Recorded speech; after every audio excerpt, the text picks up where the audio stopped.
Nuclear waste decision time nears in Ignace. 3 pets perish in a Junia house fire. And the first group of hostages is freed from Gaza.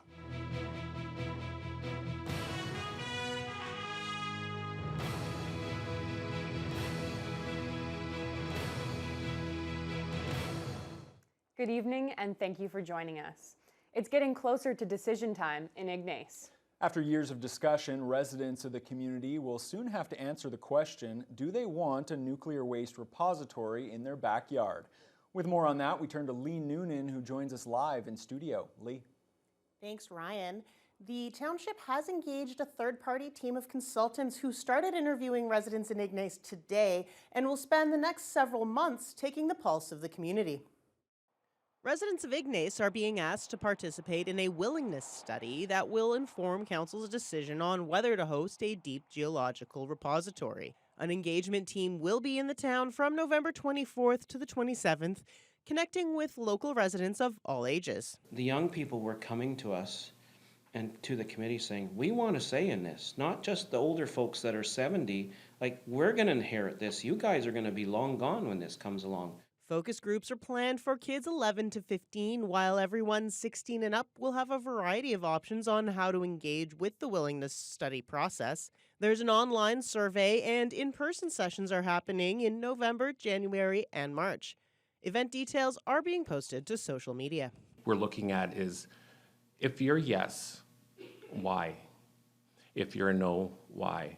And if you're I'm not sure, you know, it's like, do you need more information? No, where can we steer you to direct it? Residents 16 and up must register online before March 23rd to participate and must prove their residency in Ignace. The team will also be going door to door, hoping to speak with everyone who's eligible. The consultant is going to try to engage as many people as possible. That's what their goal is, and ultimately ask the question, are you ready to make a decision? The consultants will analyze the results and should report back to Ignace's Willingness Committee in June. At that point, the committee will make their recommendation to council, who will ultimately have to make a decision for the township. NWMO wants to choose between South Bruce and Ignace, and this is our mechanism. Any residents who have questions about the survey or maybe missed that knock at the door are encouraged to reach out directly to the team or check out yourchoiceignace.ca. Lee Noonan, TBT News. Junia fire crews responded to a house fire this morning. The blaze caused significant damage to the interior of the home and claimed the lives of 3 pets. It happened on Trowbridge Road, just west of Highway 527. Junia Fire and Emergency Services got the call just before 9 a.m. When firefighters arrived, they found smoke coming from the eaves and the windows blackened with smoke.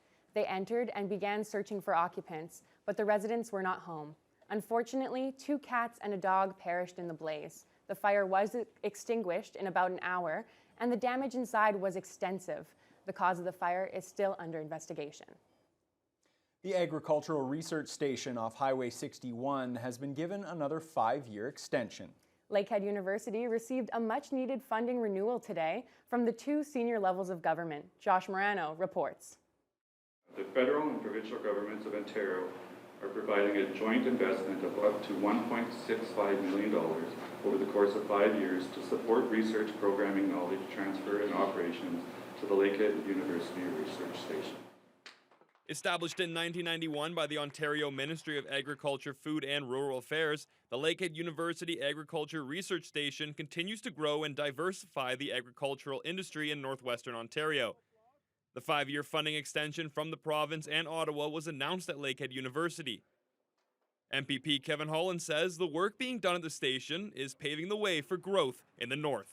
There's so much excitement around agriculture and what we're doing, even across the industry. There's through the research being done here at the university.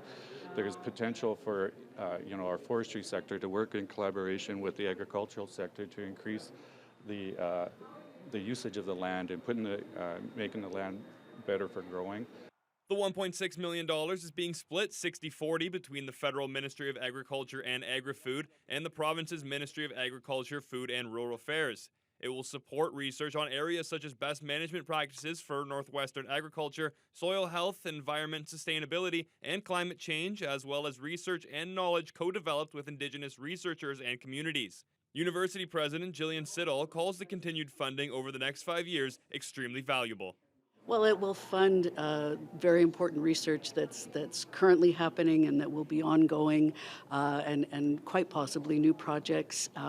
The work, as MPP Holland has been saying, this gift helps us to do the research that is specific to this region to help farmers in this region, which then helps the communities here. I'm very happy about it because we needed funding support. And the other thing is that ministry knows, everybody knows, whatever funding is given to us, we make the best use of it. We don't waste even a single cent. Josh Morano, TBT News. Lakehead University officials hope recommendations from a panel report will help turn around a $5 million deficit that its Board of Governors recently approved for LU's annual budget. The Blue Ribbon panel issued a report last week, the recommendations to help keep colleges and universities financially stable. One of the recommendations to end the tuition freeze and then raise tuition 5% next year, and at least 2% annual after that. LU President Jillian Siddall says the recommendations, if implemented, will go a long way towards mitigating LU's deficit and the loss of tuition revenue over the years.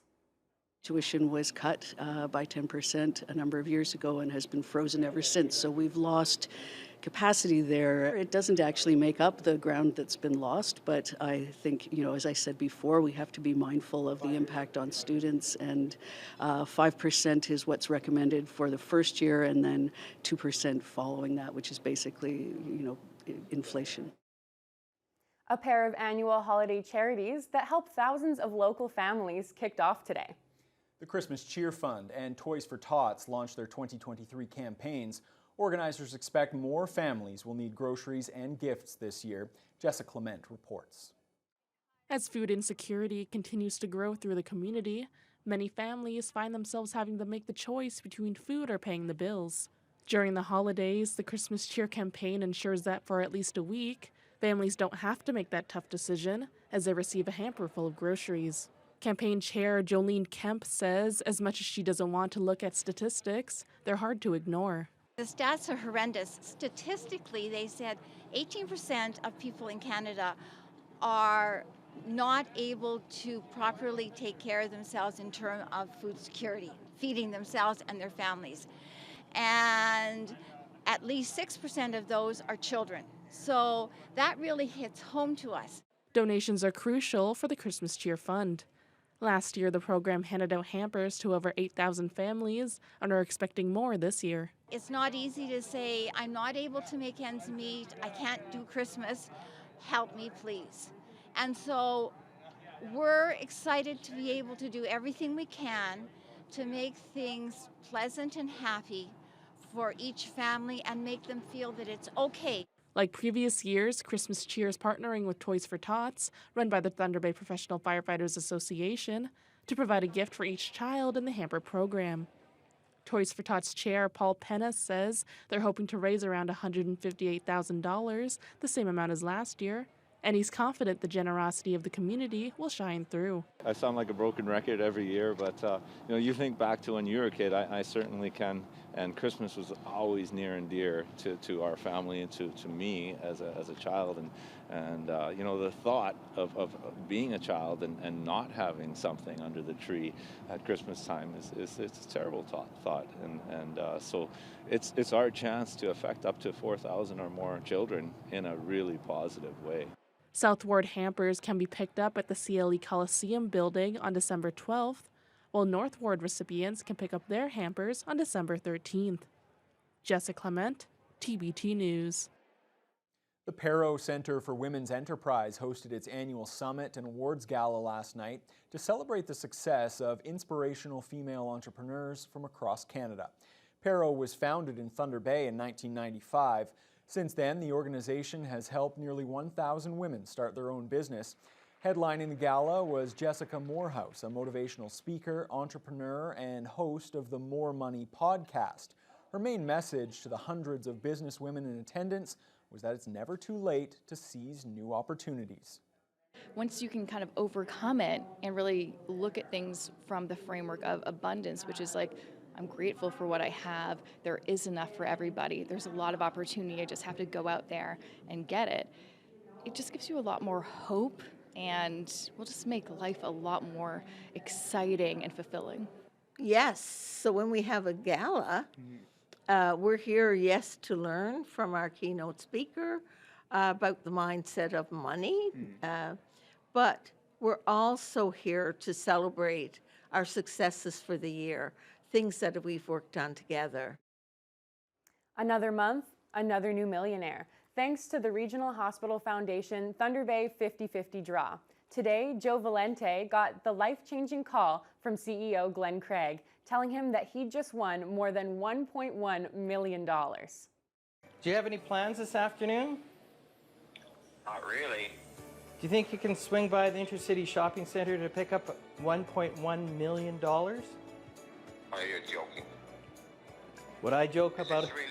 Is this Glenn? This is Glenn Craig from the Thunder Bay Regional Health Sciences Foundation. Glenn, you're not pulling my leg, are you? I'm not pulling your leg, Joe. You have just won $1,105,420. Merry Christmas, I guess. I don't know what else to say. Merry Christmas. I think the Valente family's going to have a pretty great Christmas this year. Valente rushed to the Thunder Bay 50/50 pop-up store at Intercity immediately after he got the call to get his picture taken with the big check. He says he's purchased tickets every month to support the Health Sciences Foundation. He plans to pay off his mortgage and take his family on a nice vacation. Tickets are now on sale for the December 50/50 draw, which has a guaranteed $2 million jackpot. Last year's December jackpot soared past that, reaching more than $2.5 million. Yeah, that will be a Merry Christmas for whoever wins that jackpot. Of course, it's a Merry Christmas for this month's winner as well. 1.1 million, certainly nothing to scoff at. We turn our attention to the weather now. Fiona, we are still above the freezing mark today. I'm still getting used to it, but I know that it's got to happen eventually. Actually, we're just below the freezing mark today. That's what I meant. Well, they know what we mean. I'll ask Joe if he can buy you a coat. Yeah. -1 was our high, so very close to the freezing mark. And actually quite seasonal for this time of year, wind chills hitting -7. We started out with a low of -11 and wind chills of -18. So all in all, not really that bad, but it didn't help the winds. That made it feel a lot colder. 23 to 43 kilometers per hour from the northwest. So if you haven't pulled out your hats and your mitts just yet, you might want to do so pretty soon. Now to the west, similar temperatures for the region for the most part. We are at -5 at this hour in Fort Frances under clear skies, wind chills of -9.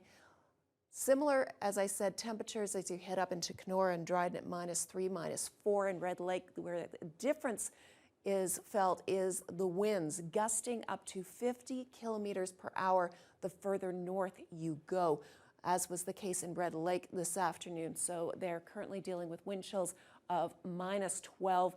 Similar conditions as we head into the east in Greenstone. Very blustery there as well along the North Shore. They're also at -4.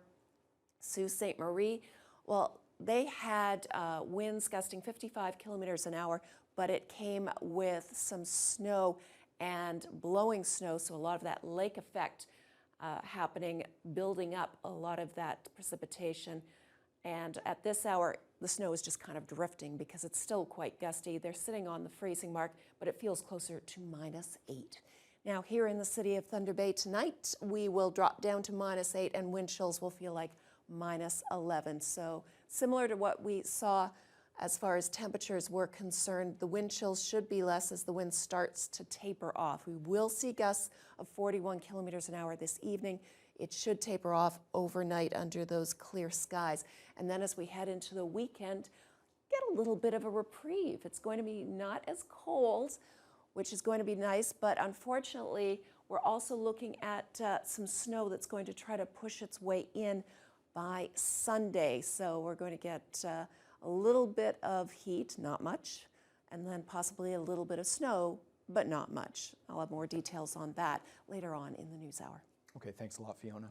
Well, there's some rare good news coming out of Gaza today. 24 hostages were released by Hamas. Remember, that was negotiated as part of the 4-day ceasefire, which has now begun. We'll have the details when your Friday News Hour continues right after the break.